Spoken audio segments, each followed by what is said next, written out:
How you doing? I'm Crib Dog with SOP Grilling. SOP Grilling is seat of the pants. And what we're going to do here is we're going to run everything kind of like by taste and by how it looks. Measurements, not so much. Been watching a lot of these other guys, and a teaspoon here, half a teaspoon there, not take anything away from it.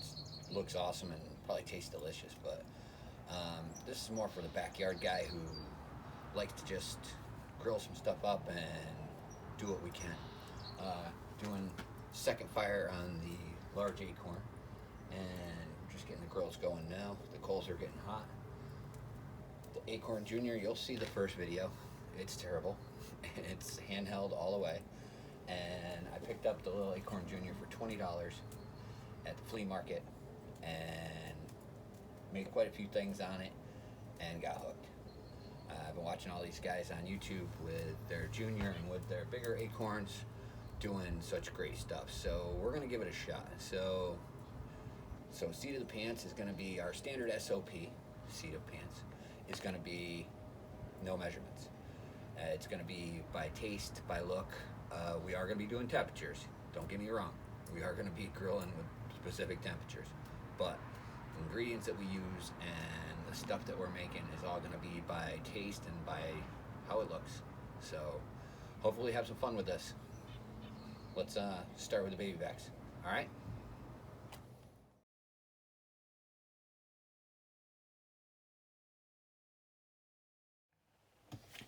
Okay, all the stuff we're going to use here at SOP is going to be stuff you can get at your regular grocery store. Like I said, a rub. We got some brown sugar in here. We're going to add, I already mixed some coarse black pepper with some kosher salt. I'm going to add that in there. Looks about good. We got a little chili powder. Add a little color, just a little coating of it, add that in there, and then for some heat, we like some heat around here, so we're going to add some cayenne. The chili powder and the cayenne will give it a nice red color. Add a little more cracked pepper and salt on there, that looks good, and of course, a little garlic powder.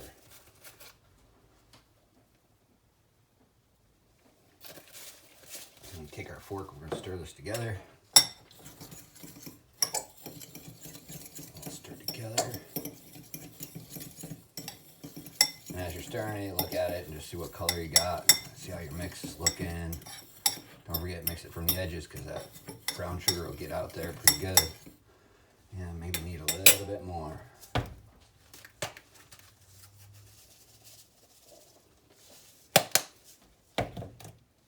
A lot of people use paprika for the red in there. I like to use chili powder. Adds a little bit more spice to it. Paprika's good on some stuff, don't get me wrong. But on this one, we're gonna go for a little heat on these. Everything you see here, bought in the local grocery store. Baby backs included. Let's see. If you left that membrane on the back. Yes, we're gonna get that off of there.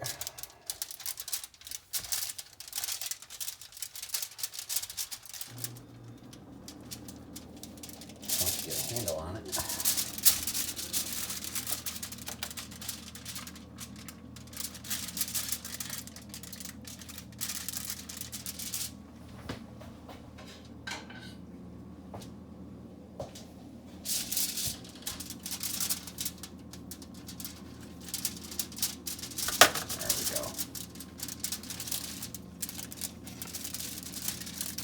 That's what we want to get off of there.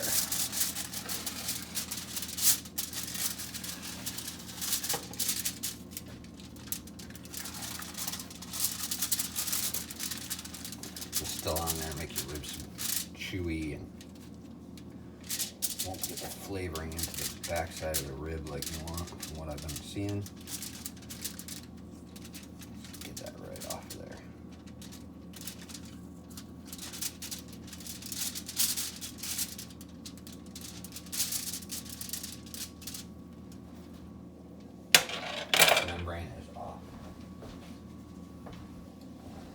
So we already have our dry rub and membrane off. We're going to coat these with some regular mustard. Acts as a good binder. Excuse me. Oh, you're going to hear that a lot. So, get these rubbed in there.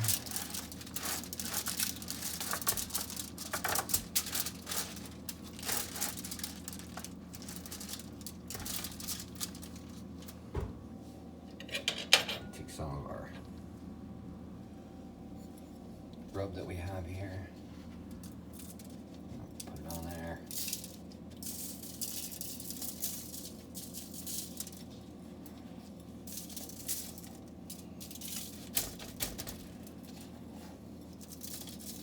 I like using the baking sheet. It leaves all kinds of stuff underneath.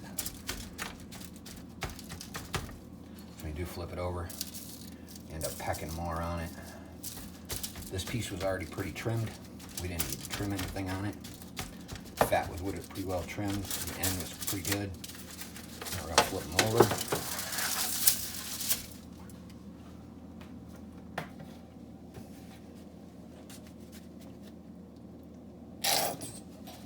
Again, a good layer of mustard on there.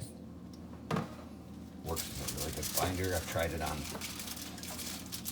I've done a brisket. I've done some other things, and I found that this working as a binder works so well, and the flavor, because it's what we like. The ribs are for dinner tonight. Promised the wife, so gotta come through. Put that in there. Get that packed on the end.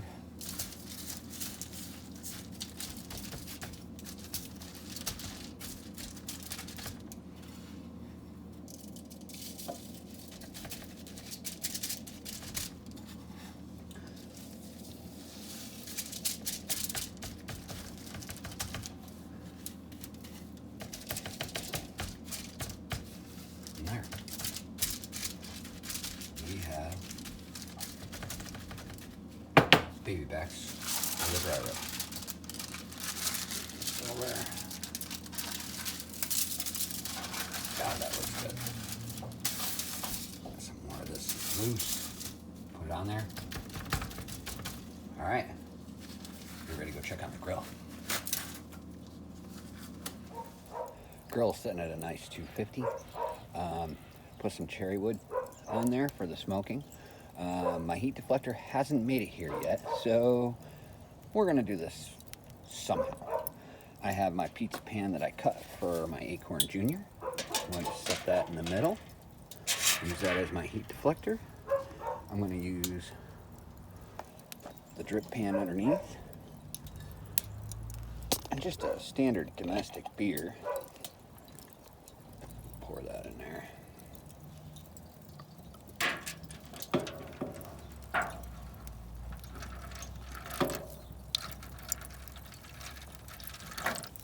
There we go.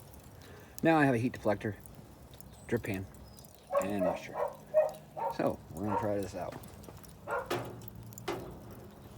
Thank you, FedEx. That was supposed to be here a couple days ago, but apparently not. We'll put the grill back on. Get that flame knocked down. Double check on the temp, and we'll get these things a-rolling. So we got a nice 250. Now we're gonna put these ribs on the grill.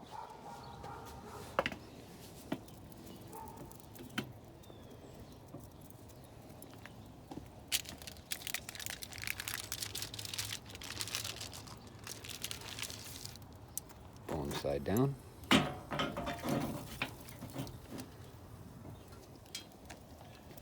Fits on there perfect. All right. Let's see how these do. Just a little bit more. We got a little smoke roll in here, coming out pretty good. Barbecue Coach, he likes to do the 3-2-1 method, so we're gonna try that today.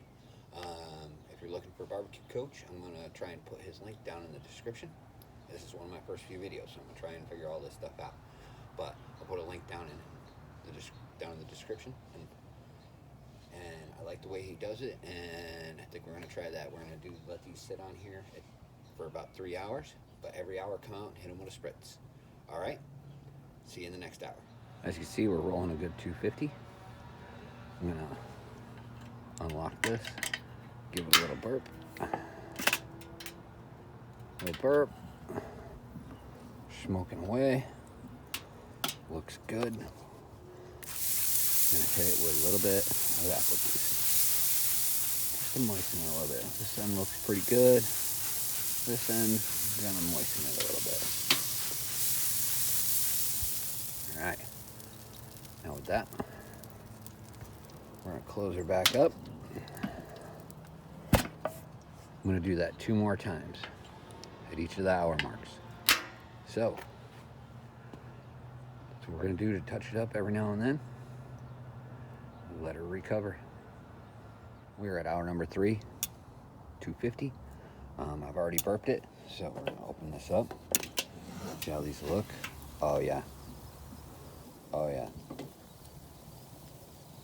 They are so ready to be wrapped. So we're going to get these off of here, hopefully without breaking them. Get these inside and get them wrapped up. All right. What we have here is brown sugar, a little butter, a little honey. We're gonna get these ribs right up on there.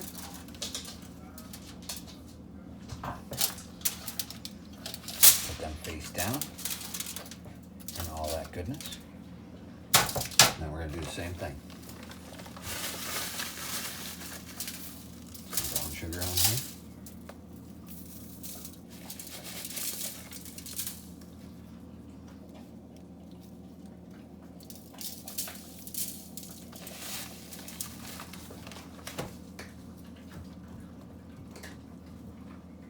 A couple of pieces of butter in there. Oh.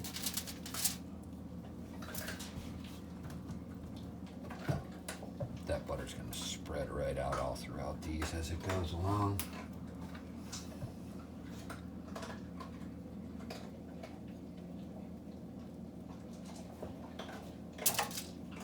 Then a little bit of honey.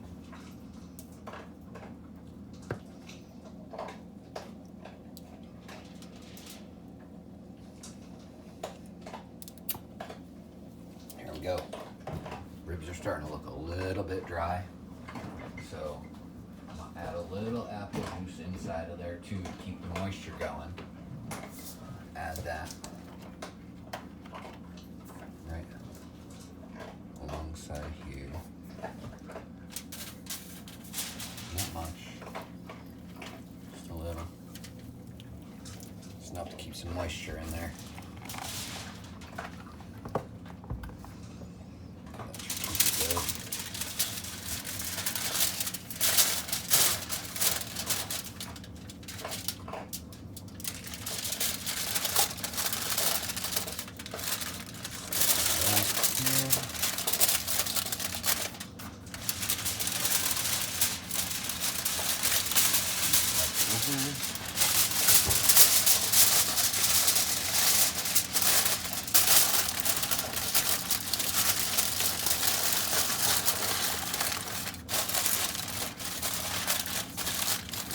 Good one out.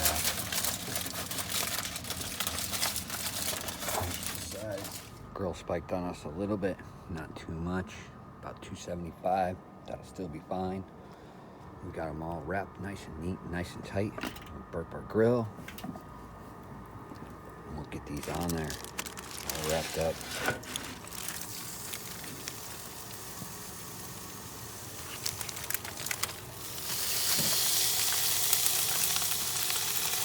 There we go. Now we'll let her go. Another 2 hours. Let's see what we got. See you in 2 hours. All right, the ribs will be coming off in a few minutes. Right now, we're gonna start setting up the glaze. We have here some Uncle Carney's Bootleg Habanero Raspberry Jam. So this stuff is damn good. It's good on everything. What I'm gonna do is I'm gonna put it in the pan and just put a little temperature to it to break it down a little bit. And I'm gonna use it for glaze on my ribs. It's not gonna be a whole lot of it, but it's gonna add a good flavor, a little bit of heat, and it'll work well with the chili powder and the cayenne that we have on there.